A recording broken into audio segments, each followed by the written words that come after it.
AT&T Stadium in Arlington, Texas has the doors and the roof wide open as the Dallas Cowboys, the playoff-bound Dallas Cowboys, aim for their fifth straight win against the NFC East as they welcome in the Washington football team. And we welcome you in to the Globe Life Studios at the Star in Frisco alongside Barry Church, Isaiah Stanback.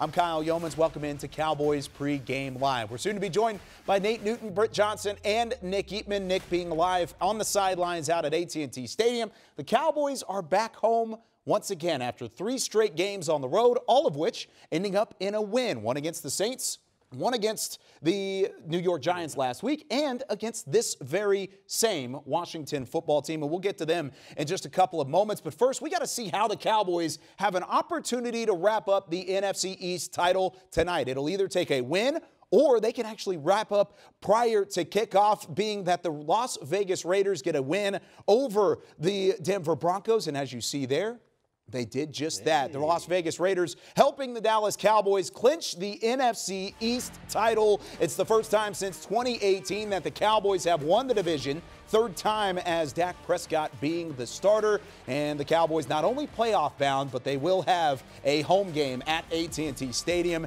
as at least the 1 through the 4 seed. Still everything on the table for the Dallas Cowboys as NFC East champs and at 10-4. So, gentlemen, I ask you, you've both been a part of divisional titles. How big is it to wrap it up this early on? This is huge. This is huge for the Dallas Cowboys and for Mike McCarthy. I mean, look at that last year. This team was 6-10. This defense was playing historically bad, and it's been a complete 180. Right now, they clinched the division. They clinched a playoff berth, and so this team is sitting high. Defense is playing great.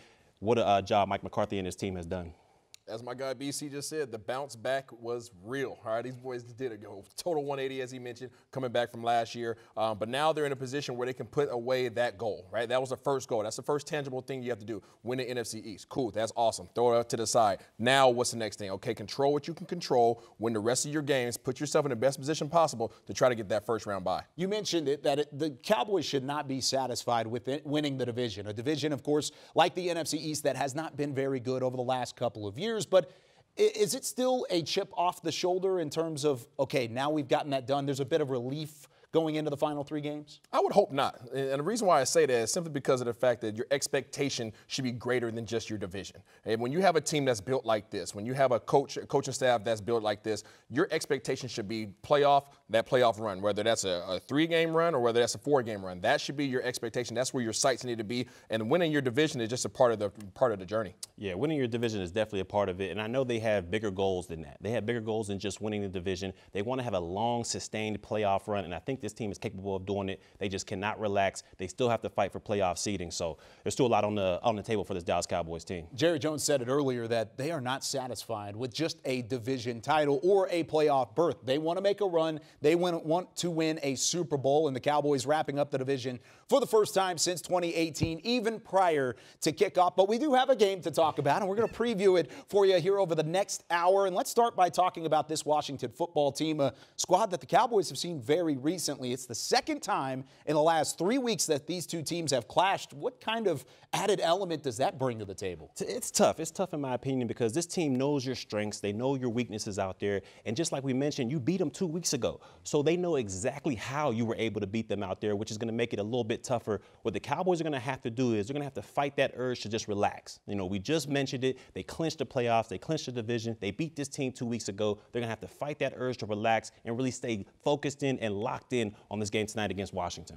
And I'm going to play devil's advocate to what BC just said. I think that it's actually advantageous for these guys to turn around and play these guys right back again 2 weeks later. Reason being, all your analysis, all your film study, all your install is all still fresh. Like Barry said, for Washington, they understand what you do. Well, guess what? You do too, right? You know exactly what their strengths are, you know what their weaknesses are, and you know exactly how it worked for you last time and what tweaks you need to make sure that you guys continue to have this victory today. There was a game that just 14 days ago, as we take a look at the final score, 27-20 was the final score, and the Cowboys actually jumped out to a 24-0 lead at the halftime break. And here's the statistics on it. A lot of the stats for Washington came in the fourth quarter as they came all the way back, brought it to a 1-possession game, and actually had the ball again. So maybe the strong start for the Cowboys is encouraging, but how much does the strong finish give an advantage to Washington? It gives a huge advantage, in my opinion, because it shows that the Dallas Cowboys let their foot off the gas pedal, and you cannot do that, especially in a division game where we just talked about they know your strengths, they know your weaknesses. You cannot let the foot off the gas in this instant, especially going against this Washington football team. I agree. I think Washington feels like they're coming into this game, even though they might get up, even though they might continue to expand this lead, they still are going to leave us a window of opportunity. And when you see that window of opportunity, just like my boy Debo did, you crack that window open, you step right in. So hopefully Dallas Cowboys close that window, don't allow any seepage for these guys to step through. You just go and kick it all down, punch it in, doesn't matter. Find a way to get it done and continue the momentum that they had in the first half of that game, not necessarily so much in the second half. They'll have an opportunity to face that Washington team without two key parts of the secondary, as Malik Hooker and Jordan Lewis added to the COVID reserve list. Both of these guys in the secondary playing significant roles and significant minutes. Barry, how much are they going to be missed? I see this as being a huge loss for the secondary for the Dallas Cowboys. When you talk about Malik Hooker, we saw what he was capable of doing last week. He had the interception, a lot of solid tackles out there. He was flying around the football. And then you look at Jordan Lewis, who's basically been a ball guy since the start. I mean, whether it's intercepting, forcing fumbles, recovering fumbles, this guy is all around the football. So these two losses in the secondary could be huge for the Dallas Cowboys defense. Right on, Barry. This is absolutely huge, and this sucks for the Dallas Cowboys simply because these guys accounted for 50% of your turnovers last week. Both of these guys had an interception. Malik Hooker is starting to build his confidence. You're starting to see why he was a first-round pick. The play he made last week, the interception, where he was in the box as a down safety, and he dropped back into the second half safety and made that interception. That was absolutely amazing. He's showing you why these guys took a risk on him. It's going to be unfortunate that they're missing both of those guys today. Jordan Lewis with 3 interceptions on the year as well, 23 total stops compared to Maurice Kennedy, who just has 42 snaps all year long. So Jordan Lewis has almost as many stops on the year as Maurice Kennedy has snaps. So with that being said, it will be a significant loss for the Cowboys in that secondary. Let's go back out to AT&T Stadium for the first time, where we have Nick Eatman. The Cowboys back at home for the first time in almost a month, Nick, and I'm sure you're glad to not be on the road again. How's the atmosphere as the roof is open and things are starting to fill in? Yeah, it's definitely a good atmosphere here. You know, I say this all the time. Anytime you see white towels, usually it means a good thing for the home team. We'll see how many of them are waving when kickoff is. But, you know, when they were showing the Raiders Denver game up on the screen, a lot of fans were very curious, and they understand, very knowledgeable, knowing what was at stake. A lot of cheering going on when Denver lost that game and the Raiders won it, helped the Cowboys clinch here before the game started. So, Nick, with that being said, do you feel like the fact that the Cowboys have already clinched the division takes the air out of the sails a little bit, or do you think it actually pushes this team forward now that they are divisional champs but still so much on the table? Well, if it takes the wind out of the sails, then, you know, everything you guys just said before I came on here just means nothing to this team. That means it would be bad leadership, bad coaching, all of that. If they're excited about winning the NFC East only, well, congratulations. You'll be home in mid-January. But I think you guys said it best, and I think this team believes there's bigger goals at stake. Yes, you want to start checking them off. Do you want to make the playoffs? Sure. Win the division? Sure. They're doing that with still 3 games to play. That's impressive. We've seen it go down to the very end. Isaiah, you guys have seen games where at the very last game of the season just trying to get into the playoffs. So it's impressive, but they certainly have bigger goals. And what I was told just now, there is no talk in the locker room. No hats, no T-shirts. Nothing is being discussed at all. It'll be brought out at the end of the game, win or lose, but they're not talking about it right now. Nick, what's going on? Happy holidays to you and yours. Hopefully you had a very Merry Christmas. But let's talk about this offensive line. With Tyron Smith being out, do we expect more of that rotating offensive line or rotating left tackle position with Ty Nsekhe and Terrence Steele? I do think that you're going to see that. I think that Terrence Steele's your starter, but I think they feel like they need some beef, especially when in blocking, short yardage running situations down by the goal line. I think you're going to see both of them in there, and the best way to keep them engaged is to rotate a little bit. So then when Nsekhe needs to go in or Terrence Steele, they wanted to do that. They don't really have that jumbo blocking tight end. So with McGovern playing some fullback and another tackle, yeah, I think you're going to see both of them out there. Nick, good to see you, man. Hey, we just got the news that Jay Lou is going to be out. Jordan Lewis is going to be absent for this game.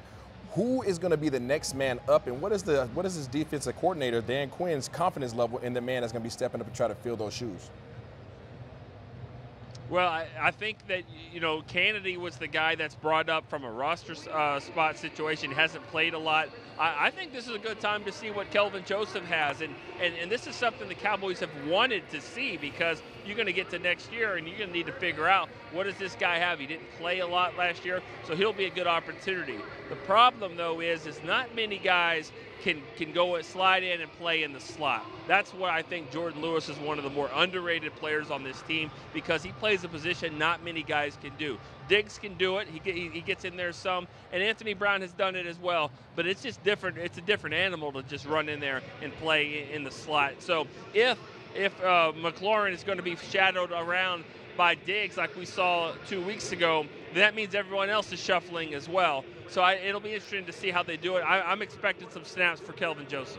Going to be an adjustment, no doubt about it. No adjustment here as Nick Eatman is back where he belongs, on the sideline at AT&T Stadium. Nick, thanks so much for taking some time. We'll talk to you again next week. And as we continue on with Pregame Live, you actually talked about it a moment ago, about the shifting up front on the offensive line and a couple different pieces moving around. They made the switch last week to put Conor Williams at the left guard spot. Here's what he had to say earlier in the week about finally getting that position back and what he's learned along the way over the last couple of months. I mean, obviously we've been working at it week by week, trying to get the pieces together. Zeke's getting healthier, and it's good to see him healthy. But yeah, I think you have cohesion with guys. I think certain guys play a certain style, and some guys are expecting when you take one step for you to be there, and so you just have to have a good cohesion together to be able to play as a unit, as an O-line. What was it though after last season was after your most consistent year, and then coming this season you have that type of stuff? I mean, obviously it was really frustrating, but I had to put my pride aside me, and it was about the team. It was about the greater picture, and so I had to take a step back, put my pride aside me, and come to work, and being able to just do what I would promise myself I'd do and give myself to the team. What did the coaches say when they told you that Conor McGovern was going to be starting, and did they mention it all? Sometimes you just got to get the ref's attention somewhere else before you come back in. You know, I think they took a couple hard looks week after week. Obviously, there were penalties that, were called and that, looked like holding. And so there's nothing you can, only thing I can do about that is being able to work on my technique and, being able to execute better on the next game. I think sometimes that once you know a couple, refs are watching a little bit more, and you might not be holding the guy. I think you can definitely get your attention drawn and some notes taken, but at the end of the day, it's about focusing on my technique, on my craft. Obviously, there's a balance of aggression with the game, but then again, being able to let go at the last minute so a hold doesn't get called. Conor Williams talking about what he has learned up front on that offensive line, and that's an offense that's still trying to get off the ground a little bit, and maybe they have a little added motivation as the defense and the offense have a bet together. We're going to talk more about that coming up, but as well as the defense has been playing, the offense hasn't caught up yet. The offensive line, a big part of that. Do you think this defense has enough juice to lead this team through the playoffs? It does, because this team, it plays well, but when a defense plays well going into the playoffs, it can give your offense the opportunity to get the ball back, or either off of big turnovers or the necessary 3 and out. This defense is playing well because since the what was the game? The New Orleans game, they've been playing well, and they've been getting pieces back each week. And now we lost Jay Lou, but that we can hold together for that. But this team is coming, man. 12 takeaways in the last 3 games. And if anybody would have told you back in Oxnard, California, as Nate Newton was standing on the sideline taking his notes over how this Cowboys team is looking, if they said the defense was leading the way, what would you have said back? I'd be like, who defense? You talking about the Ravens? But it's the Cowboys, and they've done a great job, and all the coaches have come together, man, and made this thing work. They know they coach their positions well, and they do what they have to do. Yeah, definitely so. Doing what you have to do, by the way, with the holiday red. I love the jacket, rocking it on Cowboys Pregame Live. Of course, Nate Newton, that. 6-time Pro Bowler, 3-time Super Bowl champ. Let's take a look at inactive list today. Only 4 names on here: Will Grier, Israel Mukuamu, Tyron Brown, who was added in the absence of a guy like Jordan Lewis, elevated off the practice squad, and then Tyron Smith out for the 2nd straight game, still dealing with an ankle injury. Cowboys didn't expect to get Tyron Smith back this week, but still, how big of a loss is he? And what do you expect that rotation to look like at the left tackle spot? We got 2 guys that are going to be competing for that, Still and Ty and Sinky. They're going to be going after it. They're going to be rotating in. Tyron is just a big loss altogether, man. But Jordan Lewis, that's the way this defense has been playing. With Jordan Lewis missing, man, whoever they put in for him will have to play big, because this cat has been playing big for the last 6 weeks. And as Nick said a moment ago, that might be Maurice Kennedy. It might be Kelvin Joseph. There's a couple different options to go in for Jordan Lewis. And then, of course, no Malik Hooker on the back end at the safety spot. You thought maybe Israel Mukuamu could be active with that, but he is still on the inactive list. All right, so we just talked about the offensive line. We saw what Conor Williams had to say earlier in the week. Did you see any improvement in his play at the left guard spot whenever he was inserted in? And how much of an impact did he make on that run game? Everything. He was everything. What we was able to do this week, man, we got back to the old run game of getting these guys piloted out to the outside. He pulled real well, and he played good against a great player in Leonard Williams, the great defensive tackle for the New York Giants, a bright spot for the New York Giants. He's a great run defender. He's a great pass rusher, and this kid handled him, man. He did what he had to do, and he said he worked on his technique, and it showed, because he was not pushed back on top of the quarterback much. Conor Williams replacing Connor McGovern following the Washington game. So that was kind of the defensive front that forced the Cowboys' hand at making a switch. Do you feel like they'll have a better go at it today against Washington? Oh, definitely, man. I mean, you know what? This kid has learned. He told you he worked on his technique. He swallowed his pride. He did what he had to do. He worked on his technique. He worked on his leg strength. And last week I watched him, man. His lateral movement was so great. And yes, he's letting loose earlier. He's letting loose earlier. That's keeping him from holding. Yeah, the holding calls were certainly a big reason for that. Had 3 of them in the final start, or the more recent start before last week, where he didn't have any penalties. He only allowed 1 pressure, Conor Williams, against the New York Giants in Week 15. Now, let's talk about the offense as a whole. When you talk about the offensive struggles over the last couple of weeks, they've seen their numbers continue to go down. What's been the biggest problem on that unit throughout the last, let's say, month and a half? For me personally, I know I'm supposed to be talking about the offensive line, but what's been the biggest thing to me is the drop passes. We have to be a better unit. It's not dropping passes. We see Dak has not found a rhythm, but when he does make that play and when he does get that ball off on time, we as receivers have to catch the ball. Not me, but those guys that are on the field, they have to catch that ball, and that's been the biggest eyesore for me. Drop passes will kill drives. Now, pass catchers, at least in the Cowboys locker room, are some of the best in the NFL, but how much of that also relies on Dak Prescott throwing the ball?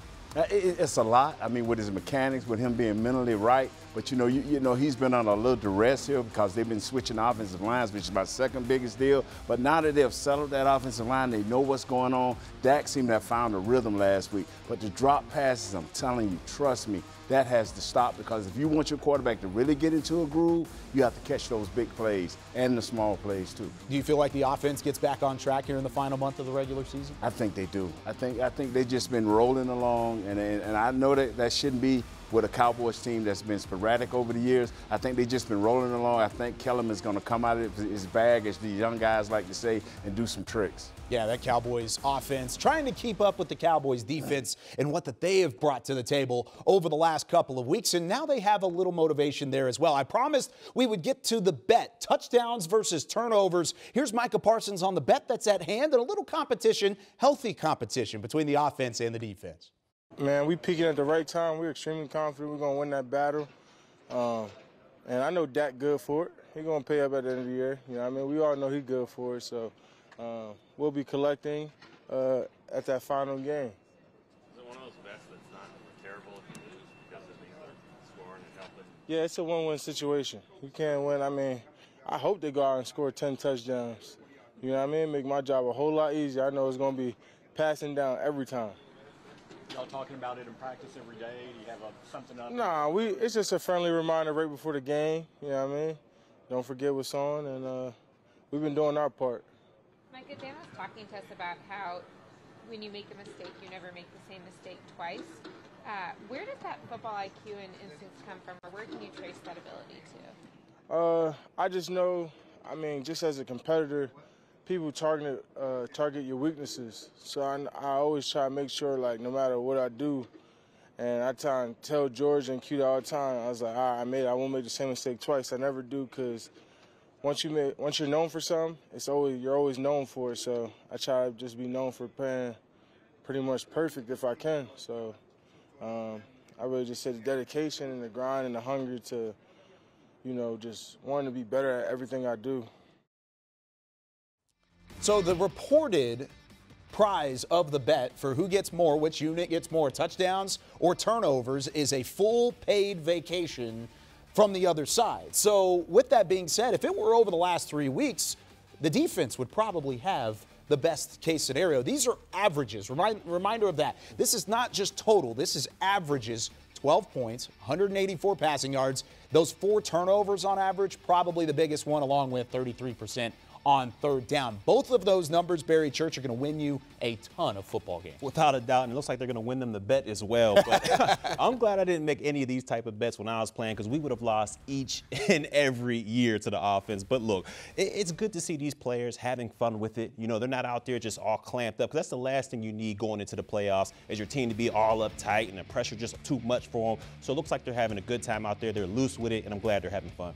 Man, love what you do and do what you love. I said it when Dan Quinn was first hired, that he was going to come on and change the culture of this team. He was going to bring a cohesiveness. He was going to bring a sense of competitiveness. And you're just seeing this is just an affirmation of Dan Quinn's vision coming to fruition. Okay, so where would you guys go on a full paid vacation? If you had an opportunity, where would you go? Easily. I'm going to Japan. Going to Japan? Easy. Get a little sushi out. I'm between Dubai and South Africa. Ooh. Not really sure. Solid choices. I like both of them. I want it to be expensive.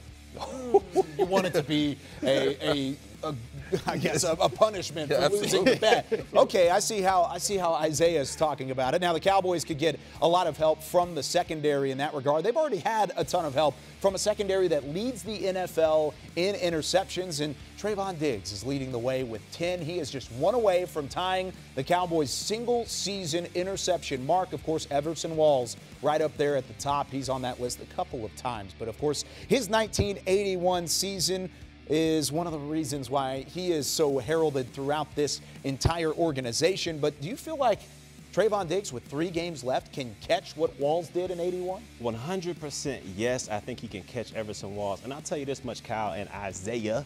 If he is shadowing scary Terry McLaurin the whole afternoon, he'll break that record tonight. Wow. And further solidify why he is the best corner in the National Football League. Goodness gracious, Is that right? That is true. Okay, I see what you did there. First of all, I want to say they need to put some respect. The Hall of Fame needs to put some respect to my guy, Everson Wall's name. But number 2, the answer is yes. All right, yes, he will break that record this year. And I'm going to go down the line, okay? Heineke, he loves our DBs. Yes. Okay, so Heineke's going to give us one for sure. As we get ready to play Kyler Murray. Kyler Murray has 6 interceptions in the last 6 games. And then going forward, Jalen Hurts has 5 interceptions in the last 4 games. So as long as our guy Diggs is on the field, playing on one half of the field, he has a 50% chance of getting a pick every game. How about that? Isaiah Stanback's research is better than yours at home, no doubt about it. With that being said, though, Trayvon Diggs up against Terry McLaurin back in Week 14, 3 targets, no receptions, as Diggs completely locked down McLaurin, and he's starting to get that national recognition he has throughout the year because of the interceptions, but he's also been named to the Pro Bowl. Here's what he had to say earlier in the week about his Pro Bowl selection and the opportunity to be in the Pro Bowl alongside his brother. It means a lot to me. Just being able to go to the Pro Bowl and, just being able to go up there with, all those great players that, I once looked up to. And, I always ask those guys for help, so it's just paid off. And, I just appreciate those guys as well. But, it's a great honor, and I appreciate it. Like, I'm truly thankful. How much was making the Pro Bowl together talked about at all? Was it something you guys... We never talked about it. Like, we just worked. And one thing he said was, when we meet, we're going to meet, So, we met. We're at Pro Bowl, so... it's pretty cool, just being able to just put our heads down and just work hard, and we all just come meet them at the Pro Bowl, so it's pretty cool. What is that one of the first things? That'll be cooler. That'll be cooler. Yep, that'll be cooler. You're saying after the game that you had the 10 interceptions was your goal. Have you reset it for these final 3 games on what you want to finish with now, and anything you care to share? If I could get another 10, that would be great in these last 3 games. So I don't know. I'm gonna just go out there and put my best foot forward and see what I come up with. Do you expect anything different from Washington, considering you saw them 2 weeks ago? In terms of scheme or what they do or how they attack you guys? I feel like it's going to be a dogfight. They're going to put their best foot forward. We're going to put our best foot forward. And, we know exactly what everyone wants to do. We know what they want to do. They know what we want to do. So it's going to be a good match. Trayvon Diggs now up to 10 interceptions, making the Cowboys just the 6th team in NFL history to have a player with 10 interceptions and 10 sacks. Micah Parsons, of course, with those 12 sacks in his rookie campaign. And it's kind of surprising that it's been so long that the Cowboys have had 2 individuals playing so well, because they've had guys like DeMarcus Lawrence, who you had a chance to catch up with. I actually got to catch up with him. Amazing, fun guy. Who knew he was such a fun guy? Because he actually shared with me his hidden talent. You don't want to miss this one. Like, I'm still trying to learn this old move. It's called a jerk, but I need to skip back. Jerk, jerk, jerk, jerk. Yeah.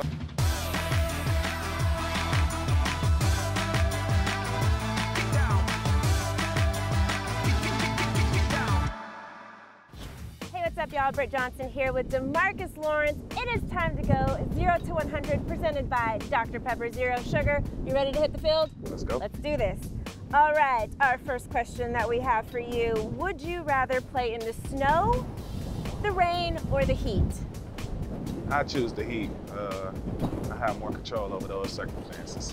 Is heat good football weather for you? Get you going? It's like being in a sauna though, right? Yeah, I mean, all 3 of them can be miserable, but, I choose heat over snow. All right, pre-game meal. What's your go-to?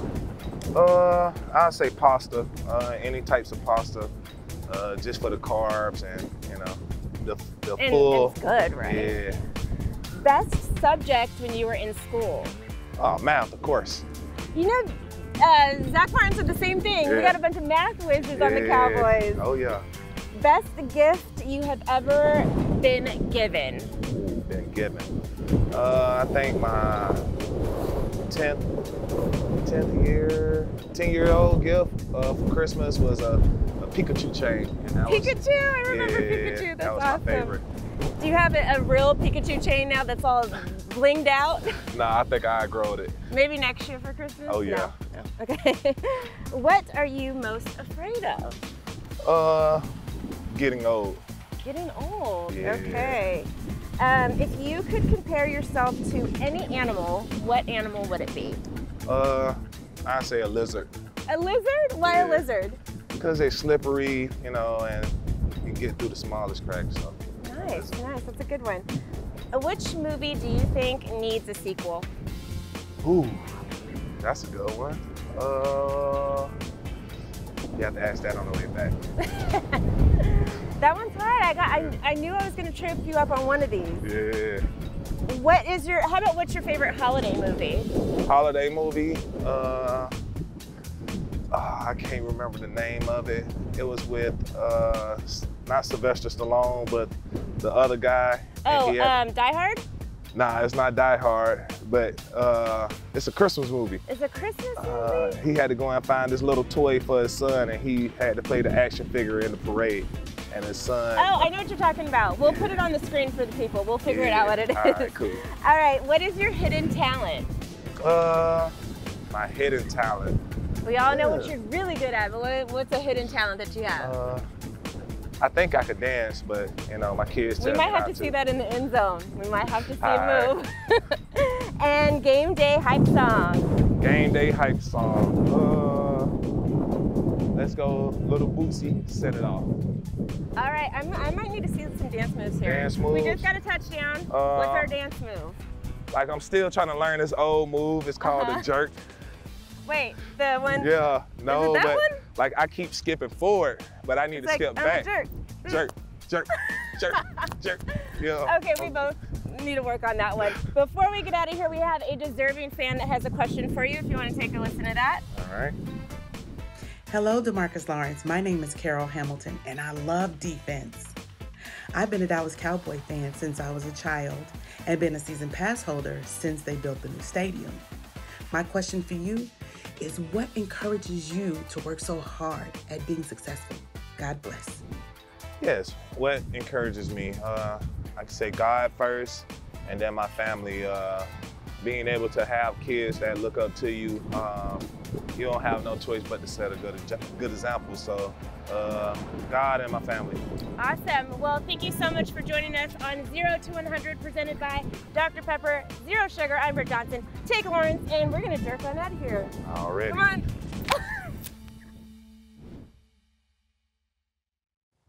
Awesome job, as always, by Britt Johnson. But what about the jerk, the dance moves? That was downright awful. 1 to 10? I give it a 0. A 0? You don't even get a 1 from Barry Church. Wow. DeMarcus Lawrence, much better as a pass rusher than he is as a dancer, no doubt about it. Barry Church, Nate Newton, I'm Kyle Yeomans, and it's the second time in 3 weeks that DeMarcus Lawrence will have an opportunity to chase down this guy, Taylor Heinicke, as this is what he did back in Week 14. Against the Dallas Cowboys. It wasn't a great day for Mr. Heinicke as well. He missed last week as he was on the COVID reserve list. Garrett Gilbert was the starter for Washington playing against the Philadelphia Eagles. They came up short in that one. So all of a sudden, this is a team that was really finding their rhythm prior to the Cowboys win in Week 14, and since then they've lost 2 straight. What else has changed for this Washington team? Well, I think their offensive line play has definitely taken a huge drop off from the earlier part of the season. And right now, going against our Dallas Cowboys team, this front seven, I can see them playing the game a little bit different. I think it'll be a little bit more slightly downhill runs in between the tackles. They'll try to get the ball out of Taylor Heinicke's hands pretty fast. So you'll see a lot more screens and maybe a lot more 3-step quick drop because they got to get it out of his hands fast because this Dallas front seven, they're coming after Heinicke. And I'm with you there, Church. They had a lot of positive things going into the game, but all of a sudden you have a turnover by Gibson. You know, he fumbles the ball. You have an interception by the young Heinicke, man.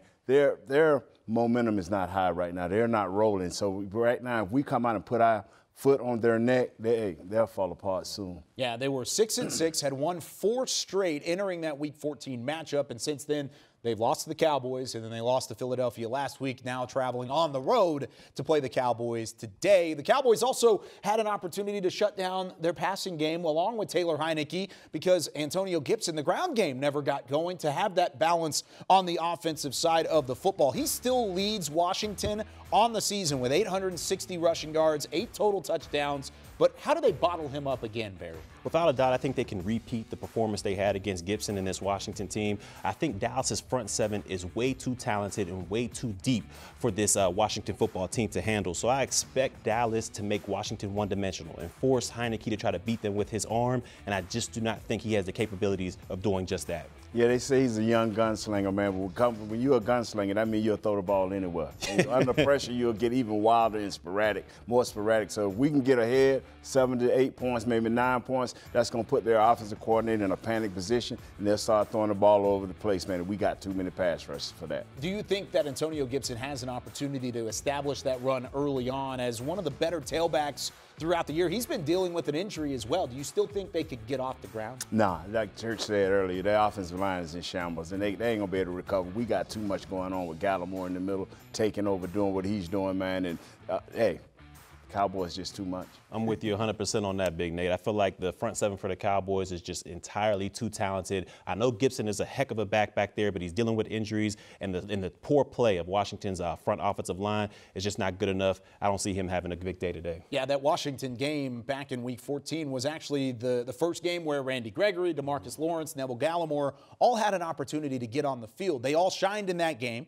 Then they came back and they were just as good in Week 15. And Randy Gregory's talked about it all year long, that once those guys get back and ready, that's just a completely different defense. So they're going to try and keep that momentum going into the final 3 games of the regular season. Here's, in his own words, what Randy Gregory had to say about keeping that momentum alive.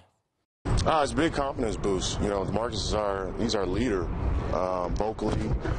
physically on the field, and having him there just kind of makes us go a little bit faster, play a little bit faster, a little bit smarter.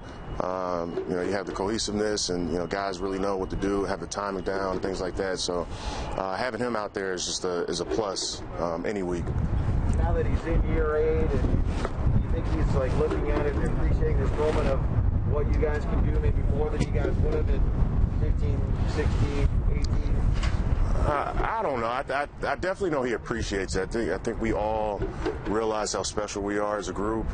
I think we all have, one common goal, and that's to win and win a Super Bowl. And it's nice to see the different teams we've had here, and to see us kind of come together the way we have this year. It's really special, regardless of the outcome. We have a real good group of guys, not just on the field, but just the locker room. Everyone seems like, you can hang out with anybody and talk to anybody. There's real good brotherhood in here, probably more than I'm used to, even in college, So it's refreshing. It's nice to see. Randy Gregory had himself a game in Week 14 against the Washington football team. Not only did he have his first career interception, but he also had a big-time forced fumble on the final defensive possession to close out a win. Speaking of closing out, Barry Church has an idea of how the Cowboys can close out the season. Let's go to a little bit of church service with Britt Johnson. Britt? Thanks so much, Kyle. Britt Johnson here. And they always say it's not how you start the season, but how you end the season. So we got to do a little church service. I got my guy Barry Church in here, who played in 3 strong seasons that led to playoff appearances. One of them took you all the way to an AFC championship game. No better person to ask than finishing the season off strong. How are our guys going to do this? Well, I'm going to jump straight into this, Britt, if you don't mind. Please do. Number 1 on my list, defensively, do not change a thing. Whatever Dan Quinn is feeding these guys, it is working. They are currently tied for first place in the National Football League with 31 total takeaways. They're also first in the National Football League on third down defense. So that means they're getting off the field and they're getting the ball back to their offense. So to me, taking the football away at a high rate, playing great defense on third down, that is a formula for success, and that is what this team can lean on, especially with the playoffs right around the corner. Well, I'll tell you this. I did talk to Neville Gallimore about what they are actually getting fed. Michael's secret sauce. It's Michael's secret stuff from Space Jam. If you guys didn't watch that movie, he said that's probably the key to their success. What you got for number 2 here? Number 2, offensively, we have got to find some type of identity right now, whether it's leaning on the ground and pound with Zeke and Pollard, or it's getting that more balanced approach like we've seen earlier in the season. We have got to find an identity, because right now, this offense, they look lost out there, and they're not able to finish out teams at the end of games. And when they get to the playoffs, those teams will be able to take advantage of that. So we have got to get this offense an identity, get this offense back on track if we want to go where they think they can go, which is the Super Bowl. Yes, we saw them run the ball a lot more last week, so hopefully they can continue that at a high level. Had over 125 yards doing that, but passing game, let's get both of them to come together at the same time. What you got for number 3? Last but certainly not least, we have got to stay healthy. Britt, I know you've seen it tons of time. At the end of the year, the team that's hoisting that Super Bowl trophy over their heads, 9 times out of 10, they were the healthiest team to come into the playoffs. So we have got to stay healthy. Defensively, we're good. This is the healthiest and the best I've seen this defense all year. Offensively, hopefully we can get Tyron Smith up and ready to go for the playoffs, but we have got to stay healthy, because to me, the most important fact or most important feature of getting into the playoffs and having a long, sustained playoff run is health. And right now, the Cowboys have that on their side. Hopefully, it continues for the rest of this season. Yes, and let's hope the health also takes, the COVID protocol side. This is a totally different thing that players are going to have to deal with this year and going into this playoff run. So hopefully, we can stay healthy on the COVID side as well as physically healthy as well. Thank you so much, Barry Church. Those were great. Back to you guys. So now that Barry Church has given his keys to a Cowboys victory and closing the season out strong, Amari Cooper has his own idea of a couple keys to victory, and one of those is get him the rock. I ain't really doing nothing. We got a whole bunch of playmakers on offense, and there's only one ball. So I think it's more of that than what the defense is doing. It's not like I'm not getting double teamed and stuff like that. But I'm just staying ready for when my opportunity does come, because it will come. And that's the thing you got to be cognizant of, like, your number not being called in a long time, and then it's going to get called, like, at the most important time. And you might not be ready for it because it hasn't been called in so long. But I'm just going to stay ready so that when it does happen, I'm just like my normal self, Is that frustrating, though? I mean, because you do have a lot of playmakers, but things are not clicking as you want them to on offense, then you're not getting the ball. No, it's very frustrating. It's very frustrating, but that's not something that I can really control. You know what I'm saying? It's not nothing I can really control, but I do think, there's a benefit in me getting the ball in those important situations like red zone and third down, because I know what I'm gonna do. You know what I mean? So, like I said, I'm just gonna stay ready for when that time comes. Hopefully it's soon. So. You talk to them about looking to you in those situations more than they have? Yeah, of course. You know, like I said last week, you know, I'm always in Dak's ear. I'm always talking to Kellen. So at the end of the day, it's not really my call, you know. But like I said again, I'm gonna stay ready.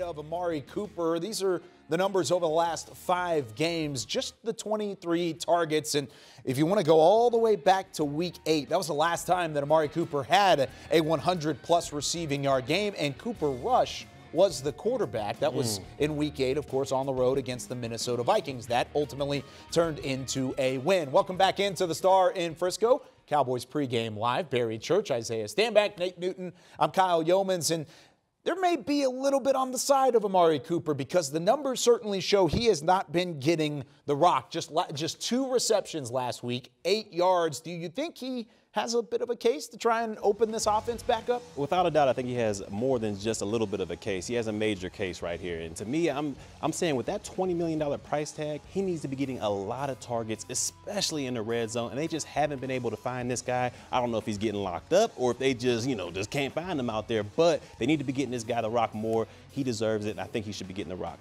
BC, I'm with you. And I don't like counting guys' money, but let me just help you guys understand this picture. This is your franchise receiver. Yep. He is making $1.1 million per game.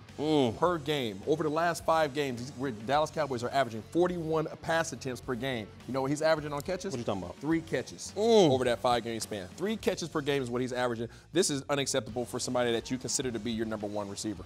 And I truly don't care about the money. What I do care about is this kid can dictate coverage. He can tell you if it's safety over the top or is it an outside linebacker underneath. That frees up all your rest of your receivers. That gives you a better run game. This guy can go into the red zone with his quick first step and take over a game, and you deny him what he is. That's the #1 receiver slot. Isaiah, you played both quarterback and wide receiver in the NFL, so you know both sides of it. What are some of the reasons to why Amari Cooper is not getting those receptions, those targets? Is it the coaching side? Is it the execution side? Even defense is playing him. Yeah, I'm putting it on Kellen Moore. Okay. There's no way in the world I have an Amari Cooper on my team that I traded for and gave up equity for and paying this much money to with his ability to make big plays, and I'm not force-feeding him the ball.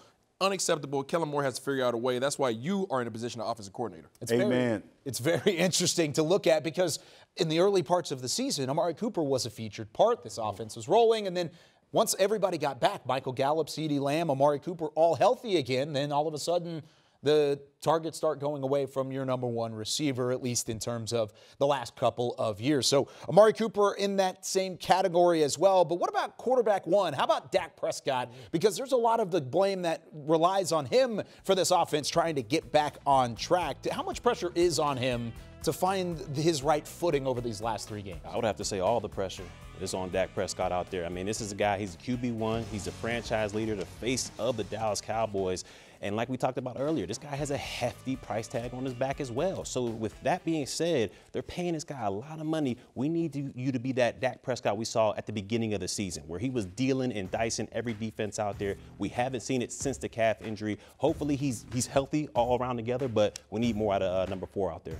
I'm going to stand on this mountain by myself when I say that I don't think that the majority of pressure is on him. I think he has secondary pressure. The reason why I say that is because this is a run-first team.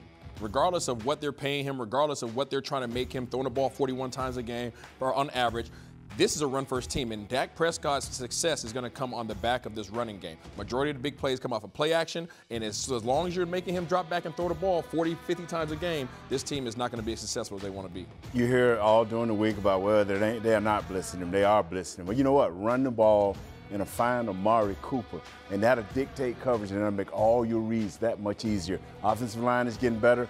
The pressure's on you, Dak. Let's rock and roll, baby. Since the calf injury that he suffered in Week 6 against the Patriots prior to the bye week, he's lost 30 points, over 30 points on his passer rating. So he was in the mid-100s. Now he's in the mid-80s at the same time. So losing quite a bit of passer rating and opportunity for Dak Prescott. But here's how he thinks that this offense can get back on track this week.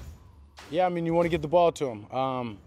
you'd much rather have a guy saying that and a guy hungry for the ball than him shying away from it in critical situations or just when you need to. So, yeah, it's a balance. I mean, you got a lot of playmakers on this team and on this offense, particularly when you're talking about the receivers.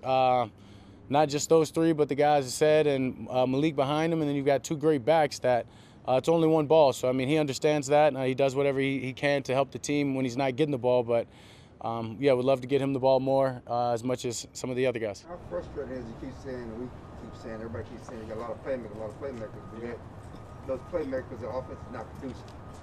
Yeah, I mean, we're playing good defenses. We're in the NFL, and those other teams and those other the DCs and coaches and players, they all know what we have. So they're not going to go in the game and just give us a lot of those opportunities that give us the advantage. So they're doing a good job of taking some things that we do really well away and then making us stay patient and make plays underneath. And that's tough, but we're accepting the challenge and we're getting better through it. As this thing goes week to week and you guys try to get this breakthrough to come through, are there new things that you try and look at or focus on week to week that each game kind of gives you a new opportunity to? Yeah, I mean, each game presents a new opportunity. So I mean, yeah, there's some plays that maybe you look at other teams have executed well, but or in saying that it's a copycat league, but in the same sense, just getting back to what we do really well and making sure that we're fine-tuned and we're ready to execute what and who we are. Got to find a way to get back to who they are. Dak Prescott, of course, giving his thoughts on some of the frustration around Amari Cooper and the offense as a whole. Here's some of the numbers. How about this? Offense is still #1 in total yards, despite some of the struggles over the last 6 or 7 weeks. They're 6th in rushing, also 6th in passing. So I ask you guys, there's a lot of pressure on this offense to find a rhythm, but why is there such a high standard? I would say it's a high standard because it's been like that for years here. It's always been the Dallas Cowboys is an offensive team, whether it's running the football, passing the football. It's always been about the offense, not really too much about the defense, and that hasn't changed this year. Your personnel. Your personnel says that your expectations should be high. Your coaching staff says that you should have these expectations. Yep. So the combination of those two things, if you have the personnel, if you have the great coaching staff, then why aren't you having the production? They have to try to figure these things out, and they need to continue to raise their expectations. Your head coach is all offense. The offensive coordinator, all offense. Everything is all about the offense. About from Dak to our 3 all-pro receivers supposed to be. Mm-hmm. Your money is on offense, man. 60% of it. Let's rock and roll. And it really seemed like that offense did not get into a rhythm against Washington, despite going up 24-0. It was really the defense that put them in an opportunity to go up 24-0 at the halftime break against Washington back in Week 14. But as we take a look at some of the Cowboys getting ready in the warm-ups out at AT&T Stadium, now we move into one of the new challenges for the Cowboys, and that is Montez Sweat. As that Washington front did not have him back in Week 14. They have him this week, and of course he's had plenty of success against the Cowboys in the past, including the pick 6 against the Cowboys at AT&T Stadium last Thanksgiving. So here's the numbers. That's what he brings to the table. But what kind of challenge does he present up front as opposed to what they saw 14 days ago? It's another all-pro explosive defensive end coming at your offensive line. And we know the left side of the offensive line right now is without Tyron Smith. So they're definitely going to be attacking it, probably with Sweat. He can bend. He has the speed to get around the edge. This offense has got to know where number 90 is at all times. Sweat, Payne, Allen. Those guys are going to be a pain on our offensive line because they're going to be sliding they're going to be shifting to the left side of our offensive line. They're going to test out Nzeki. They're going to test out Conor Williams to see if he's actually the real thing or if he just have a one-game show. But they're going to find out today. You know, I just believe this right here. They'll have a scheme for these guys. But Sweat, he can go to power to speed. He can go from speed to power. He's a total package. He's long. Everything about him is long. He's athletic, and he's smart. So when you try to dink around with him and do these double reverses, it's not going to work. We're going to have to just go straight at him and run over him. I'm glad you brought that up, Nate, because we've seen what he can do as a pass rusher, but what kind of difference would he make in terms of the running game? He's okay. He's okay. I mean, Jack Del Rio demands that you stop that run so you have the ability to rush the passer, and he's okay as a run stopper. But I like to go at guys like that and make sure their hands are full of these 300-pound linemen. He need to be full of that. Ooh, okay. Isaiah? I can't back that up. I'm with you on that. Big Nate Dog is the expert when it comes to the trenches. Yeah. I'm with you on that, Nate. Why do you think I started with the man? He's a 6-time Pro Bowler. He's got it all down. But let's talk about the run game for the Cowboys. You mentioned it a moment ago when talking about Dak Prescott and the offense. It's not all on Dak. These guys have to get going again. Ezekiel Elliott had 12 carries, 45 yards in Week 14 against the Washington football team. Tony Pollard did not play against Washington. So after last week as being the best, best representation of what these guys have done recently, Pollard had 74 yards compared to just 52 on more carries for Ezekiel Elliott. So should Tony Pollard get more of the carries this week? That's a tough one, man. That's a real tough one. But I'm going to stay with Zeke on this one because I feel like Zeke, even though he's kind of a 3 yards in a cloud of dust this year, what he brings to this offense is he kind of tenderizes that defense. He kind of breaks them down and makes them just, man, we don't want to hit these guys come the fourth quarter. And that kind of opens things up for Pollard. Pollard is explosive. He has the juice right now. And if you're just looking with your eyes, he seems like the better back. But we cannot just overlook what Zeke's been able to do to these defenses this year. You sound like you've been on the grill before. Listen, I'm not going to say that one guy should have more playing time over the other. I do think you should go into it with Zeke as your number 1 and Pollard as your number 2. Put these guys both in position to do what they do best, and whoever has a hot hand, take the pulse of the game and put them in position to be successful. The last 2 weeks, these guys together combined have rushed for over 100 yards. They've averaged about 25 carries among them for us rushing the ball. It doesn't matter. What I like about this deal is Coach Kellen has found a way. I understand that one is an outside guy, one is an inside guy, and he's taking advantage of that. But when it comes crunch time, I need for Tony Pollard to step up because he's the most explosive guy, and you need your playmakers at all times. And until Zeke get back to who he was, if he does this season, we need Tony Pollard a little bit more. 125 yards for the Cowboys on the ground last week in a win over the New York Giants. They'll try and keep that momentum going and maybe even build a little momentum heading into the final 3 games of the year from the ground game side of things. Cowboys, of course, playing the Washington football team. 7:20 kickoff on NBC Sunday Night Football. Cowboys have won 4 of the last 5 at home against the Washington football team. So I ask you guys, how do they make it 5 of 6 with your keys to the game? My keys to the game is simple. Let number 11, let number 90, let number 94 get after Heineke, make things hard for him like they did 2 weeks ago. 4 takeaways, why not? It's an easy win. Cowboys got this one. I got 3 things for you, BC. What's happening? Well, wait. We get 3 keys. Oh, you get 3 things. 3? Run the ball. Okay. 1. Run the ball. Okay. Play action. Okay. All right. Yeah. Switch it up a 2 keys, but I'll let you know what? You quarterback, wide receiver, I got 3 keys for you, too. What's happening? Don't drop the ball. Is that 4 or 3?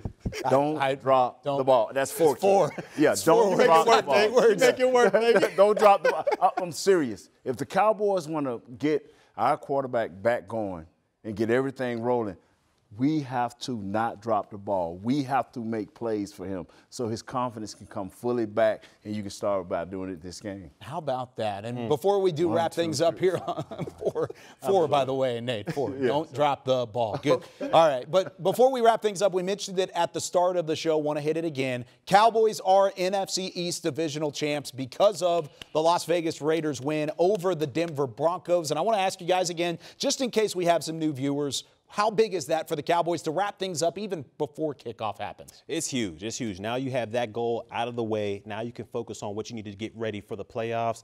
This Dallas Cowboys team is ready. It's just a box that you check. For me, I think the expectation should have been that coming into the season. Now that that's taken care of, now focus on trying to get the best seeding. When I played, the East was everything. Now it's just the least, but you know what? We won it. Hey, got it done. Troy Aikman won 6 of those. Dak Prescott has now won 3, tying Tony Romo's mark throughout his career. So it's the first time since 2018 that the Cowboys have won the division. It's also the 17th straight year without a repeat champion. They're playing the 2020 champion tonight in the Washington football team, but no. The Dallas Cowboys are 2021 NFC East champs, and they're going to try and continue that momentum into the final month of the regular season. We want to wish everybody, by the way, a happy holidays, a merry late Christmas, and continue from the entirety of our Cowboys family here from the Star in Frisco. We've got St. Natalis over here on the far side with the Santa red and everything, holiday red, and of course we want to wish you a happy holidays and a happy new year because we won't see you until after the new year is over. Next week against the Arizona Cardinals, but it's AT&T Stadium that's the center of the football world tonight. The Dallas Cowboys, the Washington football team, 7:20 kickoff, and that does it here on Cowboys Pregame Live. For Nate Newton, Isaiah Stanback, Barry Church, and our entire DallasCowboys.com crew, I'm Kyle Yeomans. We'll see you after the game.